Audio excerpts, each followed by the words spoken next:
Hello friends, અગાઉના વિડીયોમાં જોયું એ મુજબ ઈવા, ઇથાન અને એડવિનની ભાગીદારી પેઢીમાંથી એડવિન નિવૃત્ત થાય છે. અત્યાર સુધીનો ધંધો એ ત્રણેય મળીને વિકસાવ્યો હતો. માટે ઈવા અને ઇથાને પોતાની ભાગીદારી પેઢીમાંથી એડવિનને પાઘડી ચૂકવવી પડશે. અહીં પાઘડીની ગણતરી બે રીતે થશે: જૂની પાઘડી અને નવી પાઘડી.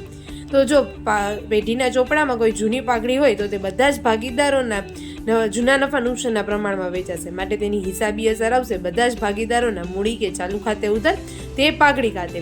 અહીં પાઘડી એ જૂના નફા નુકસાનના પ્રમાણમાં વેચાય છે. બીજું છે કે નવી પાઘડી. તો નિવૃત્ત થતો ભાગીદાર એ પોતાના ભાગની પાઘડી એ બાકી રહેતા ભાગીદારોને લાભના પ્રમાણમાં વેચશે. માટે તેની હિસાબી અસર આવશે બાકી રહેતા ભાગીદારના મૂડી કે ચાલુ ખાતે ઉધાર તે નિવૃત્ત થતા ભાગીદારના મૂડી કે ચાલુ ખાતે. અહીં પાઘડીની વહેંચણી એ લાભના પ્રમાણમાં થાય છે. Thank you.